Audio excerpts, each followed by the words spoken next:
Hello and welcome to this brief video on prescribing. This is from the Department of Family Medicine at RCSI Perdana, and I'm Professor Anthony Cummins. This is an outline of what will be contained in the video, some learning outcomes to begin with, and then some questions about why you should learn about prescribing, a series of screens then on rational prescribing and how to avoid error in prescribing, and then you will write a prescription given a patient clinical scenario.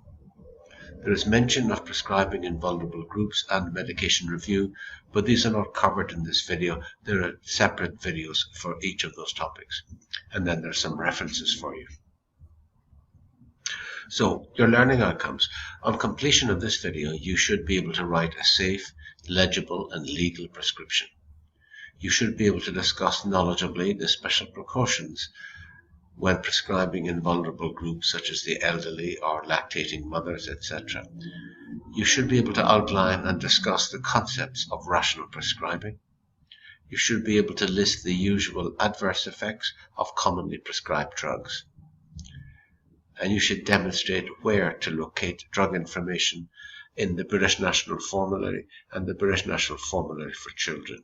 These are both available as book form in the library and also online.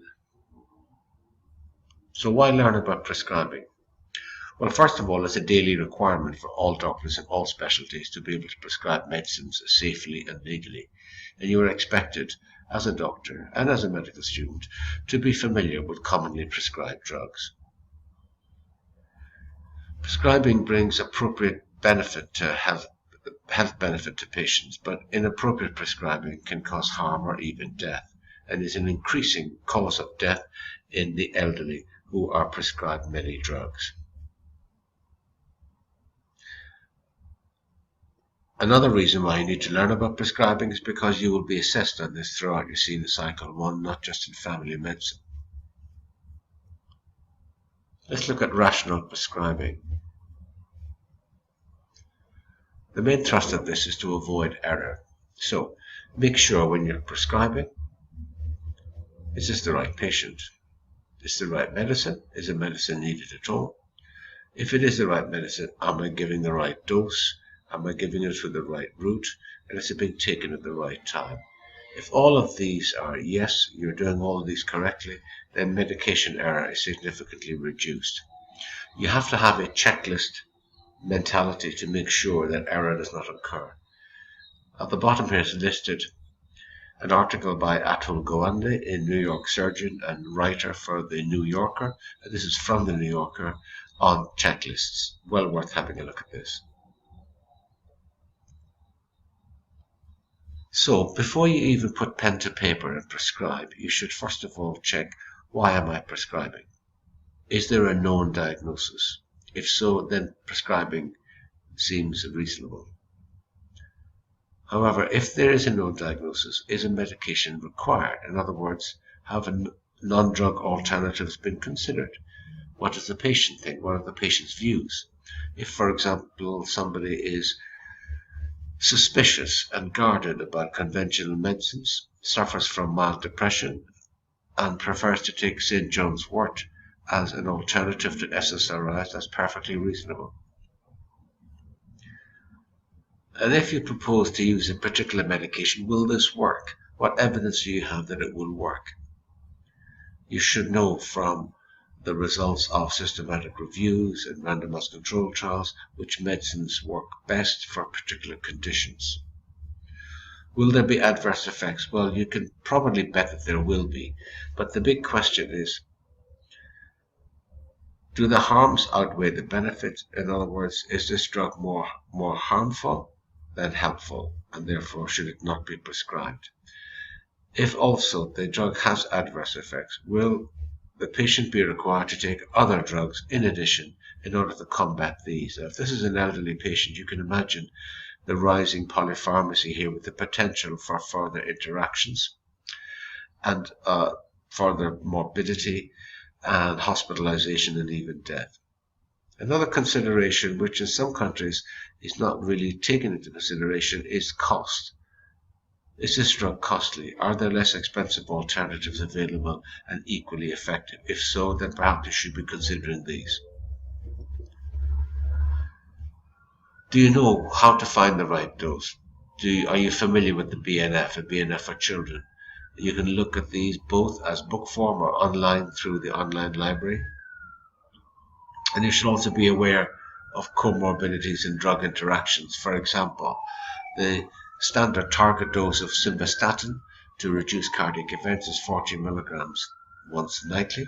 However, if the patient is co-prescribed a calcium antagonist such as amlodipine or diltiazem, then that goes down to 20 milligrams daily. What about the route? If the patient is vomiting, oral medication may not be appropriate. If the patient is a screaming baby with a temperature, then rectal paracetamol is more appropriate than oral.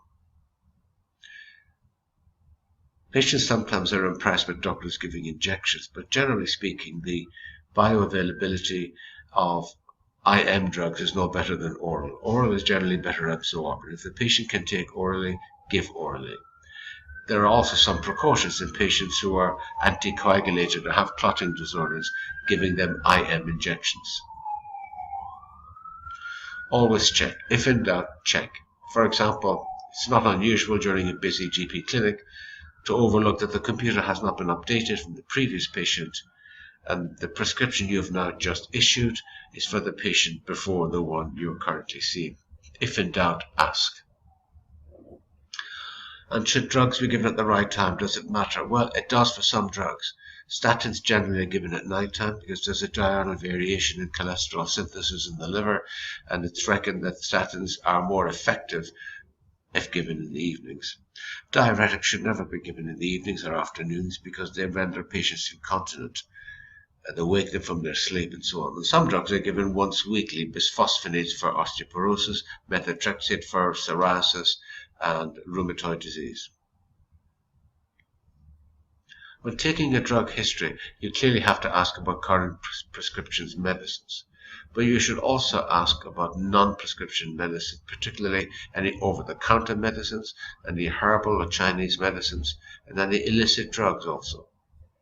When asking about current prescriptions medicines, always ask about any recently prescribed medicines and also different forms of medicines. Sometimes patients think of medicines as tablets only, and they don't consider, for example, a hormone patch, a contraceptive patch, a nicotine patch as a drug at all. Similarly, with inhalers, they don't necessarily count these because they're not tablets. And also oral contraceptives. Some women don't regard that as a drug, and when asked if they're taking any drugs, they don't consider this as a drug. So always ask specifically in women of reproductive age, are you taking the contraceptive pill? Assessing adherence to a medication regime is extremely difficult. Patients tend not to, especially if you are their regular GP, they tend not to want to admit that they haven't taken the drugs, they've forgotten to take them, because they feel they'll upset you, and you may not treat them in the same way subsequently. Sometimes it's best to ask this in a roundabout way, sort of acknowledging that it's difficult to take medication, and many people forget to take medicines fairly often. They just ask, does that ever happen to you? And that way you may get a more reliable answer. You should always record current and previous drug reactions, including allergies. And also make sure that you record the patient's ideas and concerns about specific medicines or adverse effects.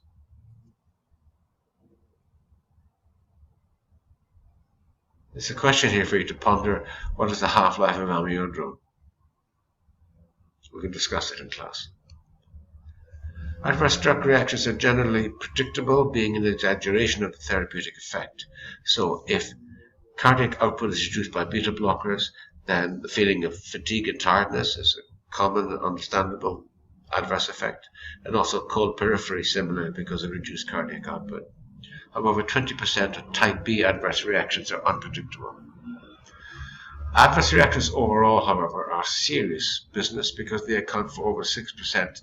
Now that figures may be rising up to 10% of all hospitalizations, particularly in the elderly.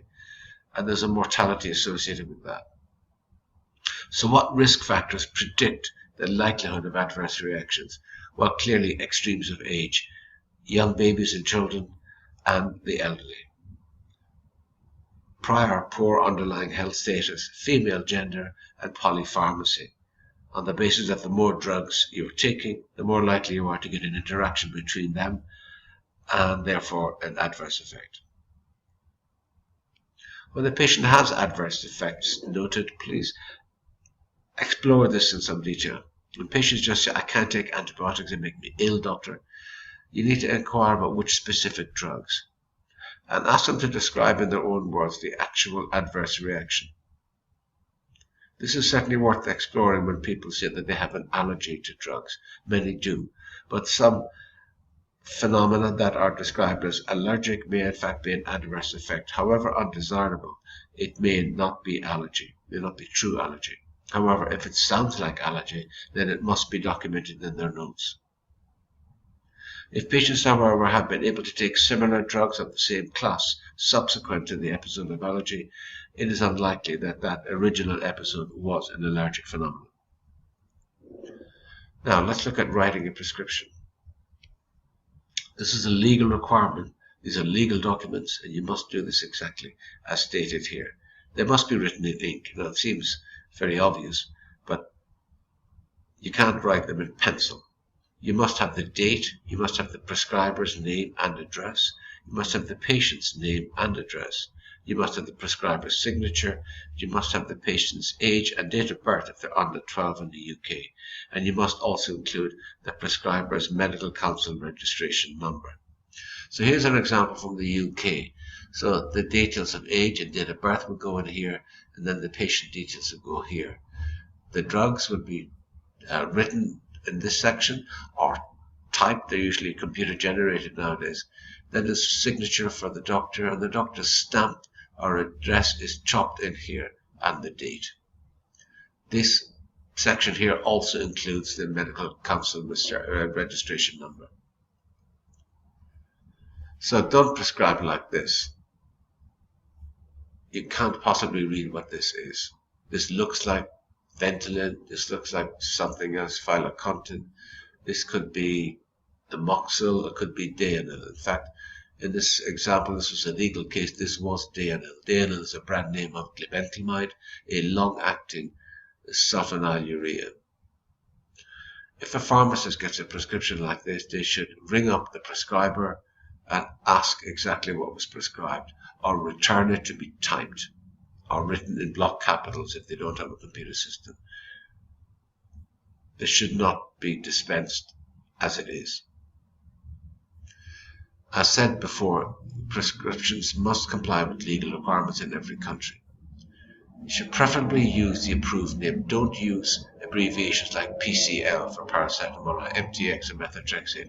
This is not legally sound and it may lead to error. And you are responsible for the prescriptions that you issue, regardless, however they are dispensed. You have an obligation. The pharmacist is clearly responsible for the dispensing of the drug and will be legally responsible if there is an adverse event due to prescribing of the wrong drug, for example. You, however, as a prescriber, are responsible for the prescription. Make sure you have the strength of the drug and be sure that the directions are clear. Instructions to the patient must be crystal clear. So you must be told what to take. Amoxicillin, 250 milligrams, when to be taken, 3 times daily, how to be taken orally, and how long to be taken. In this example, 7 days, or write the quantity, 21. Do not use phrases like as directed. This is very confusing for patients and pharmacists. In minimizing error, try to use English words here and avoid using those abbreviations. I know they're widely used, but legally and from the point of view of patient safety, all of these are much clearer, particularly if they are computer generated, so they're legible. But if they are written by hand, they should be written in block capitals. You should always use correct, clear wording in every prescription. Now, some pointers to minimize error.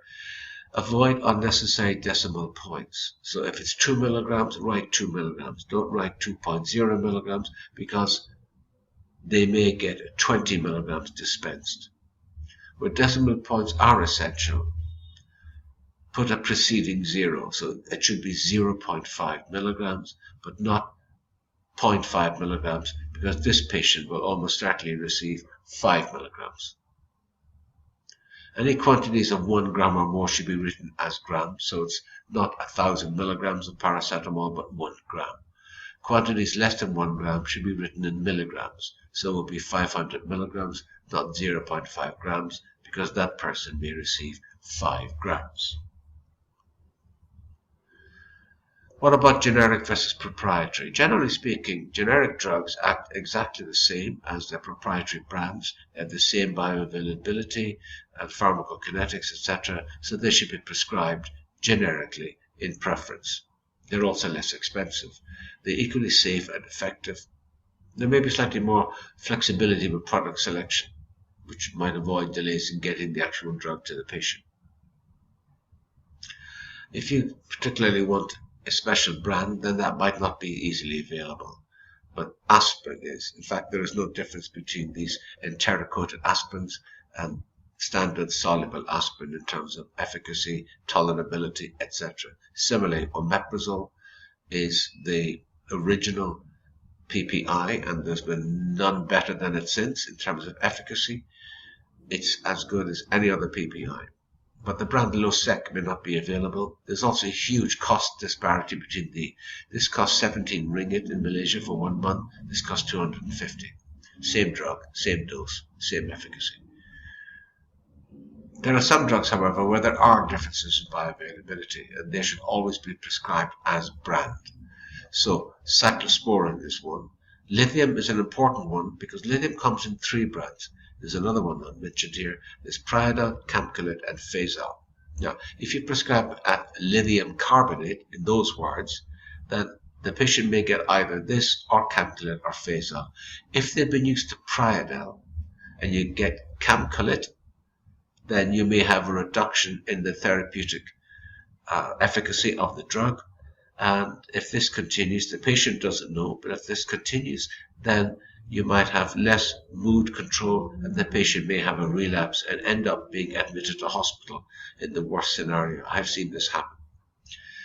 Theophylline should be prescribed as brand also, but they are now not very widely prescribed because for COPD and asthma, they really have little or no role.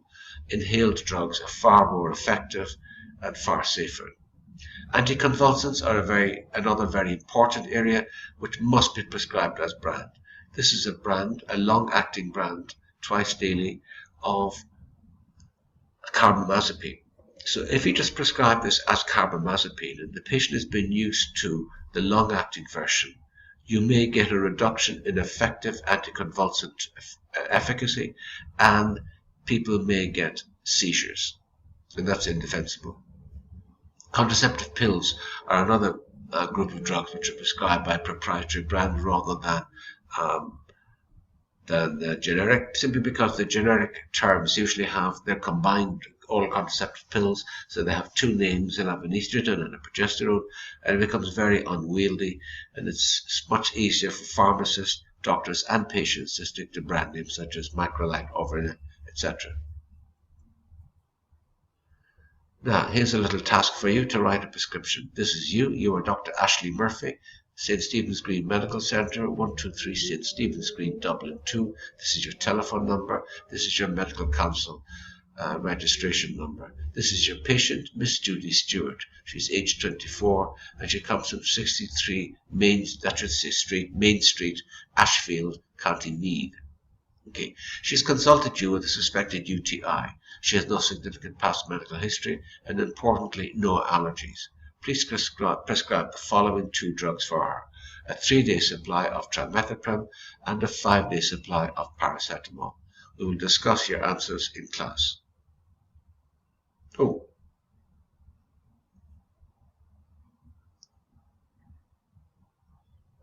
So how common do errors occur in prescribing? Now, this is an interesting paper. This is published some time ago now, it's about 14 years ago, but it's from the Malaysian Teaching Hospital Outpatient Clinic. And this is just a one-day snapshot, so it doesn't represent what went on every other day of the year or every other year. However, it's interesting to see what happened. Of 397 prescriptions that day, 96.7% had at least one legal requirement missing. So there were two forms of error: error of omission, error of commission. The omission errors included patients who had no age documented, no date, no clinic address, no route, no dose, no frequency, no strength, and no quantity. Errors of commission where there were 39 drug interactions, of which 15 were potentially hazardous that had not been identified. Interesting. Prescribing for vulnerable groups and prescribing and medication review will not be covered in this video, but they will be covered in two separate other videos. These are some references for you, including a link to Atul Gawande's checklist, the Irish Medicines Board, Therapeutics Today, British National Formulary, etc. Thank you.